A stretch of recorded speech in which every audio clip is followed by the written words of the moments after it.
Telangana so రాష్ట్ర వ్యాప్తంగా బడ్జెట్పై చర్చ జరుగుతుంది. ఓవైపు అధికార కాంగ్రెస్ పార్టీ ఇది పేదల బడ్జెట్ అంటుంటే ప్రతిపక్ష నాయకులంతా కూడా ఇది పెద్ద ఫసలేని బడ్జెట్ అంటూ ప్రతిపక్ష నాయకులు చెప్తా ఉన్నారు. అటు బీజేపీ కావచ్చు, ఇటు బీఆర్ఎస్ నాయకులు బడ్జెట్ మీద ఎన్నో ఆశలు పెట్టుకున్నాం. బడుగు బలహీన వర్గాలకు సంబంధించి ఈ బడ్జెట్ సంతృప్తికరంగా ఉంటుందనుకున్నాం. బట్ ఏం లేదు, ఢిల్లీకి మూటలు మోసే బడ్జెట్ అంటూ ఇటు కేటీఆర్, హరీష్ రావులు ఎద్దేచేస్తున్నటువంటి పరిస్థితి కనిపిస్తుంది. మరి మరోవైపు పార్టీ ఫిరాయింపులకు పాల్పడినటువంటి 10 మంది ఎమ్మెల్యేలు ఎవరైతున్నారో వాళ్ళంతా కూడా ప్లేటు ఫిరాయించురు, రూటు మార్చి మళ్ళీ కార్ సీట్లో కూర్చుకునే ప్రయత్నం చేస్తూ ఉన్నారు.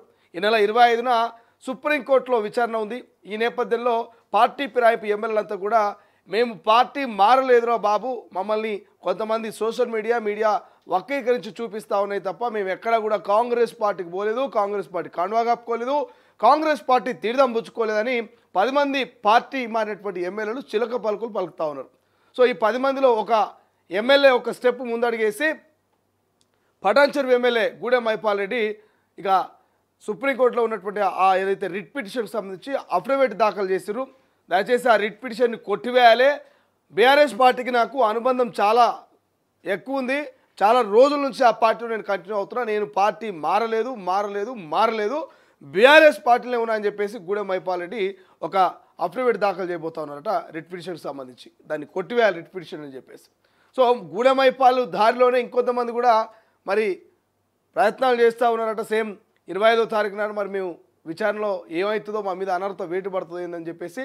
సో ఇక కేసీఆర్ను ఈ 10 మంది ఎమ్మెల్యేలో ఎవరన్నా ఒక 2-3 లీడ్ తీసుకొని కేసీఆర్ను కలిసి సారు మేము కార్లోనే ఉన్నాం, ఎక్కడ పోలేదు, మమ్మల్ని కన్ఫ్యూజ్ చేస్తూ ఉన్నారు, మిమ్మల్ని కన్ఫ్యూజ్ చేస్తూ ఉన్నారు, కొంతమంది సోషల్ మీడియాలో విస్తృత స్థాయి ప్రచారం చేస్తూ ఉన్నారు, మేము కాన్స్టిట్యున్సీ అభివృద్ధి కోసమే ముఖ్యమంత్రి దగ్గరికి పోయినాం తప్ప మేము పార్టీ మారలేదు, మొదటి నుంచి మీ వెంటే, ఇక ఇప్పుడు మీ వెంటే, అవసరమైతే సచ్చినా కూడా మీ వెంటే అనేటువంటి మాటని చెప్పి కేసీఆర్తో భేటీ అయ్యి మళ్ళా కారులోనే కూర్చున్నటువంటి ప్రయత్నాలు చేస్తున్నట్టు. అది కేవలం పార్టీ ఫిరాయింపు ఎమ్మెల్యేల మీద అనర్హత వేటు పడకుండా. సో డే 1 నుంచి కూడా అటు కేటీఆర్, హరీష్ రావు మొత్తుకుంటూనే ఉన్నారు. స్పీకర్కి ఫిర్యాదు చేసిరు, అదొక 2 నెలలు నడిచింది. హైకోర్టుకు పోయిరు, అదొక 2 నెలలు నడిచింది. ఇక ఇప్పుడు ఏకంగా సుప్రీంకోర్టుకు పోయిన న్యాయ సలహాలు తీసుకొని ఇప్పుడు సుప్రీంకోర్టులో నడవాటి కూడా 1-2 నెలలు అవుతుంది. సో మనోళ్ళు ఇప్పుడు తేరుకున్నారు, ఇప్పుడు మేల్కయ్యి ఇక ఇది ఎట్లా అయ్యేటట్టుంది, ఎట్టమూటం అయ్యేటట్టుంది, ఇక కాంగ్రెస్ వాళ్ళు కాపాడట్లేదు, ఎవరు కాపాడట్లేదు, సుప్రీం దాకా పోయింది కాబట్టి సుప్రీంకోర్టు కూడా సీరియస్ అవుతా ఉంది స్పీకర్ మీద. ఇంకెన్ని రోజులు యాక్షన్ తీసుకోరు, వాళ్ళ పదవి కాలం అయిపోయిన దాకా తీసుకోరా, ఆపరేషన్ సక్సెస్ పేషెంట్ డెడ్ అన్నట్టుగా మీ వ్యవహార శైలి ఉందంటే సుప్రీంకోర్టు సీరియస్ అవుతుంది. కాబట్టి ఇక ఎవరైనా దిక్కు అంటే కేవలం మాజీ ముఖ్యమంత్రి కేసీఆర్ను కలిస్తేనే ఈ సమస్యకు ఒక సొల్యూషన్ దొరుకుతుందని కేసీఆర్ తోటి భేటీగానికే కొన్ని మంత్రాలు జరుపుతూ ఉన్నారట. సో దానికి సంబంధించిన ఫుల్ ఇన్ఫర్మేషన్ మీకు ఇస్తాను. సో దాంతోపాటు వచ్చే నెల నుంచి సన్న బియ్యం పంపిణీకి రాష్ట్ర ప్రభుత్వం శ్రీకారం చుడుతుంది. అగో బియ్యం ఇగో బియ్యం అన్నటువంటి రాష్ట్ర ప్రభుత్వం ఇక కొత్త రేషన్ కార్డుల జారీ కూడా శ్రీకారం చుట్టబోతుంది. కాబట్టి కొత్త రేషన్ కార్డులను కలుపుకొని కొత్త పాత అర్హులందరికీ సన్న బియ్యం ఏప్రిల్లో ఇవ్వబోతుంది. ఒక్కసారి ఈ డీటెయిల్స్ అని చూద్దాం. మొదటగా హెడ్లైన్ చూద్దాం, తర్వాత పూర్తి వార్తా కథల్లోకి పోదాం. సో అనేకమైనటువంటి అంశాలని బడ్జెట్ సంబంధించి విద్యా వైద్యానికి మొదటిపీట వేసింది. రైతులకు దాదాపు 22-23 వేల కోట్ల రూపాయల బడ్జెట్ను నిన్న రాష్ట్ర ప్రభుత్వం పెట్టింది. రైట్గా మొదట మన తొలి వెలుగు నుంచి మొదలు పెడితే బెట్టింగ్ దందాలో మాజీ మంత్రి అట. బెట్టింగ్ దందాలో మాజీ మంత్రి ఏ క్షణమైన అరెస్టు, యాప్స్ ప్రమోషన్ కోసం 100 కోట్లు, అక్రమ మార్గంలో పేమెంట్లు, మాజీ మంత్రిపై పోలీసుల ఫోకస్, ఫోన్ స్విచ్ ఆఫ్ చేసినట్లు ప్రచారం, బెట్టింగ్ యాప్స్ కోసం దర్యాప్తు స్పీడు, ప్రముఖ యూట్యూబర్లకు నోటీసులు, యూట్యూబర్ల పరారు, కేసు పెట్టగానే జంపు, నోటీసులు ఇచ్చిన విచారణకు గైర్హాజరు, పలువురి ఫోన్లు ఇప్పటికే switch off, betting app promote చేసిన యూట్యూబర్లు ఇప్పటికే పలువురిపై కేసులు, ఫామ్ హౌస్ కేంద్రంగా డీల్స్. మనం నిన్నే చెప్పినాం, కొంతమంది ఇన్ఫ్లుయెన్సర్స్కి మనం ఫోన్లు చేస్తే వాళ్ళ ఫోన్లు స్విచ్ ఆఫ్ వస్తున్నాయి, నో స్టేటస్, ఇన్స్టాగ్రామ్లో యాక్టివ్గా లేరు, ఫేస్బుక్లో యాక్టివ్గా లేరు, అసలు వాళ్ళు తెలంగాణనే లేరు అన్నటువంటి సమాచారం మనకు కొంత వస్తూ ఉంది. కొంతమంది దుబాయ్ పోయారట, ఇంకొంతమంది గోవా పోయారట, ఇంకొంతమంది ఏపీ పోయారట. ఎవరికి అందుబాటులో ఉన్నటువంటి వాళ్ళ స్థావరాలకు వాళ్ళకు తోచినటువంటి ప్రదేశాలకు వాళ్ళు వెళ్ళిపోయారు. చాలామంది గజగజ వణుకుతున్నారట. ఏ ఫోన్ వచ్చినా కూడా ఇది పోలీసుల ఫోనేనేమో, ఇది ఏ ఫోన్ వచ్చినా కూడా ఏ కంప్లైంట్ మీద ఫోన్ చేస్తారు అని చెప్పేసి చాలామంది ఇన్ఫ్లుయెన్సర్స్ అప్పుడు బెట్టింగ్ యాప్లు ప్రమోట్ చేసిన వాళ్ళందరూ కూడా భయపడుతురట. ఈ భయం ముందు నుండి ఇంకా బాగుంటుండే. సో మాజీ మంత్రి పాత్రుడదంట. ఏకంగా ఫామ్ హౌస్లో తిష్ట వేసి బెట్టింగ్ల యాప్లకు ఇష్టారచ్చంగా ప్రోత్సహించినటువంటి ఒక మాజీ మంత్రి మీద పోలీసులు నిఘా పెట్టిరట. మరి ఏం చేస్తారు ఆ మాజీ మంత్రి, ఎవరు, కథ ఏంది, కార్ఖానేది? ఆ మాజీ మంత్రి మరి బీఆర్ఎస్ పార్టీకి చెందిన ఆయన లేకపోతే ఇంకా వేరే పార్టీకి చెందిన ఆయన, మరి ఎవరా మాజీ మంత్రి అనేది మనం చూడాల్సిన అవసరం ఉన్నది. బట్ ఏదేమైనా ఇక పరేషాన్ ఇమ్రాన్ కావచ్చు, వీళ్ళందరూ కూడా పరేషాన్లో పడి ఇక రాష్ట్రం విడిచి దేశం విడిచి వెళ్ళిపోయే ప్రయత్నాలు చేస్తూ ఉన్నారట. ఇక మహాలక్ష్మి మహిళలకు 2500 2 స్కీమ్స్ అవుట్ అట. బడ్జెట్లో నిధులు కేటాయింపు నిల్లు. మహిళలకు నెలకు 2500 లేనట్లే. బడ్జెట్లో ప్రస్తావించని ప్రభుత్వం. విద్యార్థులకు స్కూటీల పంపిణీపైన నో క్లారిటీ. ఏడాదైనా ఇస్తారని మహిళలు ఎదురుచూపులు. పెన్షన్లు పెంపుపైన హామీ ఇవ్వని ప్రభుత్వం. ఆర్థిక సంవత్సరంలో అమలు కష్టమే. ఇక పోయినట్టు అక్కలకు పాపం మా అక్కలు తెలంగాణలో చాలామంది వెయిట్ చేస్తున్నారు. మాకు 2500 వస్తే ఆ 2500 తోటి నా మొగుని అడగాల్సిన అవసరం లేదు, మా అత్తను అడగాల్సిన అవసరం లేదు, మా మామను అడగాల్సిన అవసరం లేదు. ఇక 2500 తోటి చిన్న చిల్లర ఖర్చులు, చిన్నగా ఏమైనా బట్టలు కొనుక్కోవాలన్నా, చెప్పులు కొనుక్కోవాలన్నా, లేకపోతే ఎక్కడికైనా పోయినప్పుడు ఖర్చు పెట్టుకోవాలన్నా నెలకు 2500 వస్తాయని చెప్పేసి చాలామంది ఆశగా ఎదురు చూసారు. మీ ఆశలు నిరాశలైనాయి. మీ ఆశలు నిరాశలై నీళ్ళు గారిపోతూ ఉన్నాయి. ఈ బడ్జెట్లో మీ 2500 రూపాయలకు ఈ బడ్జెట్లో బడ్జెట్ పెట్టలేదు కాబట్టి సో కష్టమే. మీకు 2500 ఈ ఏడాది వచ్చేది లేనట్టు. ఇక స్కూటీలు కూడా అంతే, స్కూటీలకు కూడా ఈ ఏడాదిలో లేనట్టే. ఇక పార్టీ మారలే, బీఆర్ఎస్లోనే ఉన్నాం, కేవలం సీఎంను కలిసినాం, సీఎంతో భేటీని వక్రీకరించారు. సుప్రీంలో త్వరలో అఫిడవిట్, ఫిరాయింపు ఎమ్మెల్యేలు కొత్త ఎత్తుగడ. 25న సుప్రీంలో కేసు విచారణ అంటూ వార్త కనిపిస్తుంది. 10 మంది పార్టీ మారిన ఎమ్మెల్యేలు ఉన్నారు. ఇక గూడెం మైపాల్ రెడ్డి అయితే ఆల్రెడీ సుప్రీంలో అఫిడవిట్ కూడా దాఖలు చేసినట్టు అది ఎక్కడో వార్త కనిపించండి. సో ఒక్కసారి అది హెడ్లైన్ చూపిస్తే, ఎందుకంటే ఈ కంటిన్యూజేషన్ ఉంటే ఇక్కడున్న చూడండి. నేను బీఆర్ఎస్లోనే ఉన్నా, సుప్రీంకోర్టులో మైపాల్ రెడ్డి అఫిడవిట్, తనపై నమోదైన రిట్ పిటిషన్ను కొట్టివేయాలంటూ వినతి. ఆయన ఆల్రెడీ ఓ అడుగు ముందుకేసి సుప్రీంకోర్టులో అఫిడవిట్ దాఖలు చేసిండు. ఎవరు? గూడెం మైపాల్. ఇక మరి మిగతా వాళ్ళు కూడా అదే వలసలో పోతారేమో, ఎక్స్ప్లెనేషన్లో మాట్లాడదాం. రైట్. ఇక బడ్జెట్ 3,04,965 కోట్లు, రెవెన్యూ వ్యయం 2,26,982 కోట్లు, మూలధనం 36,504 కోట్లు, 6 గ్యారెంటీలకు మరి 56,084 కోట్లు. ఈనాటిలో హెడ్లైన్ చూద్దాం. రైట్. ఈనాటిలో కూడా ప్రగతి బాట సంక్షేమ పూదోట అంటూ మనకు నిన్నటి బడ్జెట్ మీద కనిపిస్తుంది. ప్రభుత్వ వైఫల్యానికి నిలువుటద్దం, ప్రజా వ్యతిరేక బడ్జెట్ను వ్యతిరేకిస్తున్నామంటూ కేటీఆర్. వ్యతిరేకించకపోతే ఇంకేం చేస్తాను, ఇంకేమైనా చేయడానికి ఆప్షన్ ఉందా? యువత సహా అన్ని వర్గాల మేలే లక్ష్యంగా కేటాయింపులు. సంక్షేమానికి రికార్డు స్థాయిలో 1,04 కోట్ల రూపాయలు, 1.4 లక్షల కోట్లు. ఇక గ్యారంటీ అమలుకు 56,000 కోట్లు, అభివృద్ధి పనులకు 36,504 కోట్లు, ఇందిరమ్మ ఇల్లు, రైతు భరోసా, విద్యుత్ రాయితీలకు నిధుల పెంపు, కొత్తగా రాజీవ్ యువ వికాసం, ఇందిరాగిరి జల వికాసం, సోలార్ గ్రామం, నగర అభివృద్ధి పథకాలు. ఇక 2025-26 ఆర్థిక సంవత్సరానికి 3.4 లక్షల కోట్లతో రాష్ట్ర ప్రభుత్వ బడ్జెట్. రైట్. ఇక అంతరిక్షం నుంచి అవనికి క్షేమంగా సునీత, 9 నెలల నిరీక్షణ సుఖాంతం. అనుకున్న ప్రకారమే సముద్రంలో దిగిన క్యాప్సల్స్, ప్రపంచవ్యాప్తంగా హర్షిత రేఖలు. వ్యోమగాములందరూ పునరావాసానికి తరలింపు, భూ వాతావరణానికి అలవాటు పడేలా ఏర్పాట్లు. క్యూ డ్రాగన్ వ్యోమనౌక నుంచి బయటకు వచ్చిన అనంతరం అభివాదం చేస్తున్న సునీత విలియమ్స్. ఇక పేదలనే కాదు పెద్దలను తాకి చూడండి, వారి అక్రమ నిర్మాణాలని కూల్చండి, సంపన్నులకు ప్రత్యేక చట్టాలున్నాయా? హైడ్రాను ఉద్దేశించి హైకోర్టు వ్యాఖ్యలు. హైడ్రాను హైకోర్టు అనేక మార్లు విమర్శించింది, అనేక మార్లు మొట్టికాయలు పెట్టింది. అయినా కూడా హైడ్రా ఎక్కడ తగ్గట్లే, తన పని తాను చేసుకుంటూ పోతున్నది. మరి కోట్ల నుంచి వస్తున్నటువంటి ఇండికేషన్స్ను కొంత ఫాలో కావాల్సిన అవసరం హైడ్రాకు ఉంది. పేదలనే కాదు నాయన, పెద్దలను కూడా టచ్ చేయరి. పేదల షెడ్లు కూర్చున్న మీరు పెద్దల్లో కోకాపేటలో అక్కడక్కడ అక్రమ నిర్మాణాలు కడుతుంటే వాళ్ళ దగ్గరికి ఎందుకు పోతలే? కంప్లైంట్లు వచ్చినా కూడా మీరు ఆ కంప్లైంట్లకు రిప్లైలు ఎందుకు ఇస్తలే అని ఇండైరెక్ట్గా సీరియస్ అవుతూ ఉంది. పేదోడికో న్యాయం పెద్దోడికో న్యాయం ఉండదు, బలిసినోడికైనా బక్కోడికైనా గదే న్యాయం ఉంటుంది. కాబట్టి హైడ్రా కూడా అట్లే వ్యవహరించాలని చెప్తా ఉన్నది. వారాంతంలో కూల్చివేతలు సరికాదని గతంలో 2-3 సార్లు చెప్పింది. అయినా అదే వ్యవహార శైలిని హైడ్రా కంటిన్యూ చేస్తూ ఉంది. ఒకసారి ఆంధ్రజ్యోతిలో ఉన్నటువంటి హెడ్లైన్ చూస్తే హామీలకు గ్యారంటీ మొత్తం బడ్జెట్ 3,04,965 కోట్లు ప్రభుత్వ ప్రాధాన్య పథకాలకి 1,00,000 కోట్లు మనకు హైలైట్ కనిపిస్తోంది. క్షేమంగా పుడమికి అంటూ సునీతకు సంబంధించినటువంటి వార్త కనిపిస్తుంది. స్మితా సబర్వాల్ కారు అద్దె నెలకు 63,000, వ్యవసాయ యూనివర్సిటీ నుంచి 90 నెలల పాటు మొత్తం 56.70 లక్షల చెల్లింపు. అప్పట్లో సీఎంఓ అదనపు కార్యదర్శిగా స్మిత ఇక యూనివర్సిటీ నుంచి అద్దె ఎందుకు చెల్లించారు? ఏజీ ఆడిట్లో అభ్యంతరం, తప్పు జరిగితే సర్కార్ దృష్టికే. అంటే అసలు కథ ఏంటంటే ఆమె సొంత వెహికల్ను కూడా ప్రభుత్వంలో అద్దెకు తిప్పినట్టుగా దాదాపు 60 లక్షలు 70 లక్షల వరకు స్మితా సబర్వాల్ కాజేసిందట. సో నజర్ పెట్టిరు, అవినీతి జరిగిందనేది ఒక క్లారిటీ వచ్చింది. సో స్మితా సబర్వాల్ మీద వేటు పడేటువంటి అవకాశం ఉంది. దాని మీద మరి పూర్తి స్థాయిలో ఎంక్వైరీ చేసేటువంటి అవకాశం ఉంది. ఇక భర్తను చంపి ముక్కలు చేసి సిమెంట్ డ్రమ్ములో వేసి ప్రియుడితో కలిసి భార్య కిరాతకం, ఆపై ఇద్దరు మొనాలికి విహారయాత్ర. హత్యను దాచేందుకు భర్త ఫోన్ నుంచి సోషల్ మీడియాలో పోస్టులు.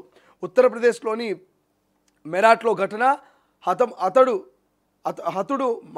మార్చుట నేవీ అధికారట. హతుడు మర్చట్టు నేవీ అధికారి. హంతకురాలైనటువంటి తమ కుమార్తెను ఉరి తీయాలంటూ తల్లిదండ్రుల డిమాండ్. ఇది కదా మార్పు అంటే. ఇటువంటి తల్లిదండ్రులు ఏమైనా దొరుకుతారా? కట్టుకున్న భర్తను పిరిడి కోసము ముక్కలుగా నరికి సిమెంట్లో పెట్టేసిందట. సిమెంట్లో పెట్టుడు కాదు, ఆ ఫోన్ తీసుకుపోయి సోషల్ మీడియాలో పోస్టులు పెడుతూ ఇక నా భర్త బతికి ఉండని యాక్టివ్గా చూపిస్తూనే ప్రియుడితోటి విహారయాత్రలకు పోయిందట, హనీమూన్కి పోయిందట ప్రియుడితోటి. సో ఈ విషయం తెలిసినటువంటి ఎవరైతే ఆ అమ్మాయి తల్లిదండ్రులు ఉన్నాడో హంతకురాలైన తమ కుమార్తెను మీరు ఉరి తీయాలంటూ వాళ్ళు కోరుతా ఉన్నారట పోలీసులను. ఇది బాగుంది కదా. హత్య చేస్తే హంతకుడైనా దాచే ప్రయత్నం చేస్తారు కన్న తల్లిదండ్రి, కన్న తల్లి అయినా. కానీ ఇక్కడ కన్న తల్లిదండ్రి చెప్తుర్రు, నా కుమార్తె మా అల్లుని చంపింది, దయచేసి ఉరిశిక్ష వేయండి అని చెప్పేసి కన్న తల్లిదండ్రులు కోరుతా ఉన్నారు. ఇటువంటి వాళ్ళు ఉంటే సమాజంలో మార్పు వచ్చినట్టే. ఇంత నిజాయితీగా తన సొంత కూతురికి ఉరి తీయాలన్నటువంటి తల్లిదండ్రులకు నిజంగా హ్యాట్సప్ చెప్పాలి. అప్పుడు కానీ బుద్ధి రాదు, అప్పుడు కానీ ప్రజల్లో ఒక చైతన్యం, ఒక మార్పు అనేది రాదు. ఒకసారి వెలుగులో ఉన్నటువంటి హెడ్లైన్ చూద్దాం.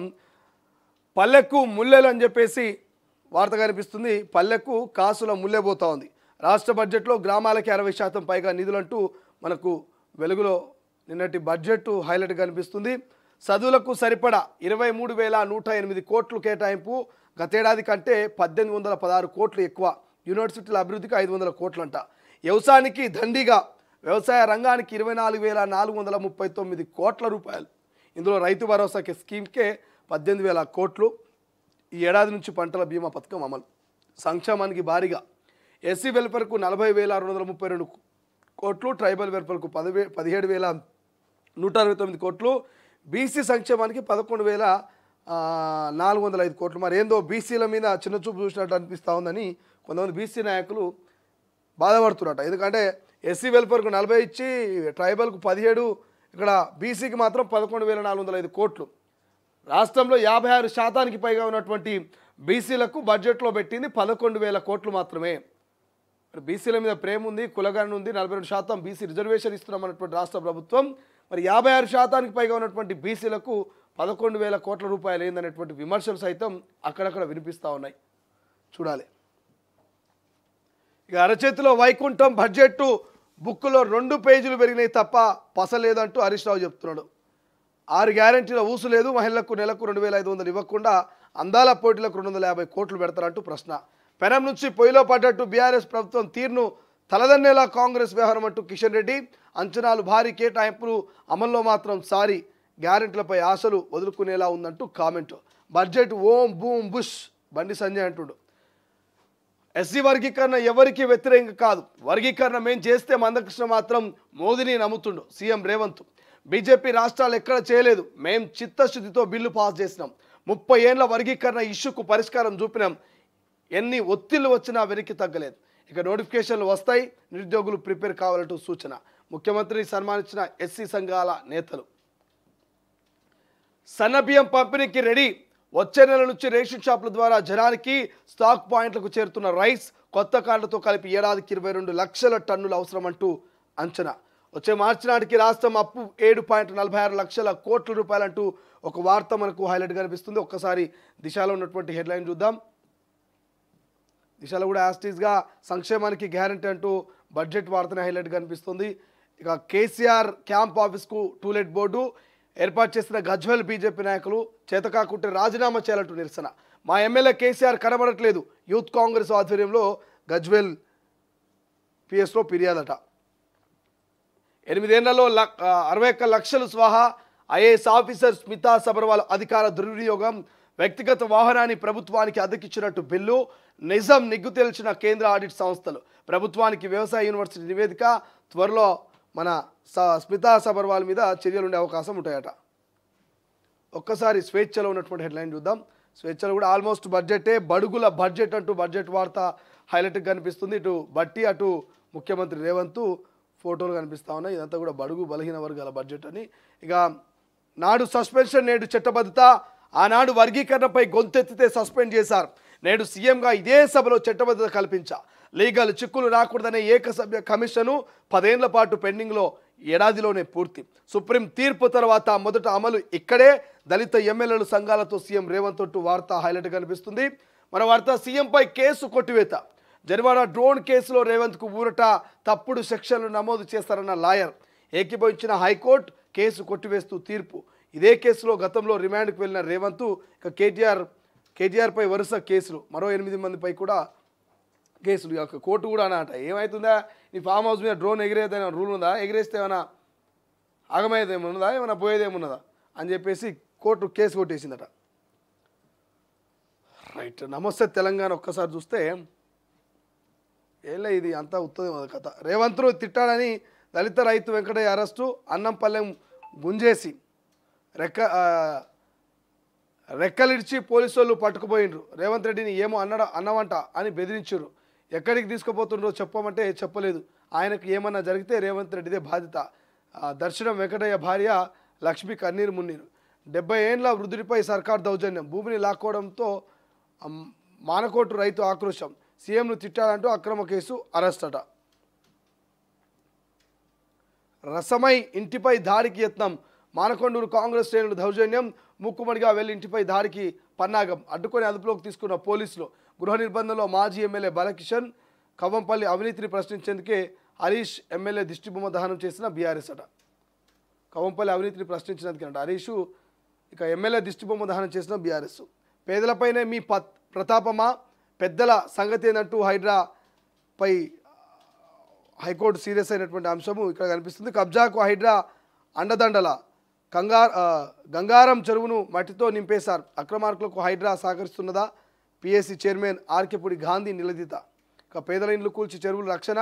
సంపన్నులకు ప్రత్యేక చట్టం ఉన్నదా? వారి అతిక్రమణలపై ఉపేక్ష ఎందుకు? హైడ్రాపై మరోసారి హైకోర్టు ఆగ్రహం అంటూ వార్త కనిపిస్తుంది. గురుకులలో ఫుడ్ పాయిజన్. ఎస్సీ హాస్టల్లో 23 మంది విద్యార్థులకు అస్వస్థ అంటూ వార్త కనిపిస్తుంది. మా ప్రభుత్వంలో నాకు న్యాయం జరగడం లేదు. అంబేద్కర్ విగ్రహం ముందు కాంగ్రెస్ నాయకుడి నిరసన. ఆర్థిక ఇబ్బందులతో ఏఆర్ కానిస్టేబుల్ ఆత్మహత్య అంటూ ఒక వార్త. సో ఇవి క్లియర్గా మనం ఇప్పటివరకు చూస్తున్నాయి. అన్ని దినపత్రికలు కూడా మనకు ప్రధాన హెడ్లైన్స్ కనిపిస్తూ ఉంటే బడ్జెట్ గురించి ప్రధానంగా ఎక్కువ ఉంది. ఆ బడ్జెట్తో పాటు ఇతర అంశాలు, ఈ 10 మంది పార్టీ ప్రైమ్ ఎమ్మెల్యేలు కావచ్చు, రేషన్ కార్డు సంబంధించి సన్నబియ్యం పంపిణీ కావచ్చు, ఇక ఇతర అంశాలు మనకు పెద్దగా హైలైట్గా కనిపిస్తూ ఉన్నాయి. ఒక్కసారి మనం వివరణలకు పోదాం, వివరణలో చూద్దాం. అసలు మరి వివరణలో ఎట్లా ఉండబోతుంది? బెట్టింగ్ యాప్స్ సంబంధించి కూడా పెద్ద ఎత్తున ప్రచారం జరుగుతుంది. రాష్ట్రాలు విడిచి దేశాలు విడిచి వెళ్ళిపోయే ప్రయత్నాలు చేస్తున్నారట. ఇంట్లో నుంచి బయటకు వస్తలేరు, ఫోన్లు స్విచ్ ఆఫ్లో పెడుతున్నారు, సోషల్ మీడియాలో యాక్టివ్గా లేరు. ఎవరు కదిలిచ్చినా ఎవరు మందలిచ్చినా మాట్లాడే పరిస్థితుల్లో బెట్టింగ్ యాప్ ప్రమోట్ చేసినటువంటి ఇన్ఫ్లుయెన్సర్స్, మరి ఫేమస్ అయినటువంటి ఆర్టిస్టులు, ఇక సినీ నటులంతా కూడా స్పందించట్లేదట. ప్రపంచంలో ఏ మూల ఏ క్షణం ఏం జరుగుతుందో వేగంగా తెలుసుకోవడానికి తొలి వెలుగు వాట్సాప్ ఛానల్ని ఫాలో చేయండి.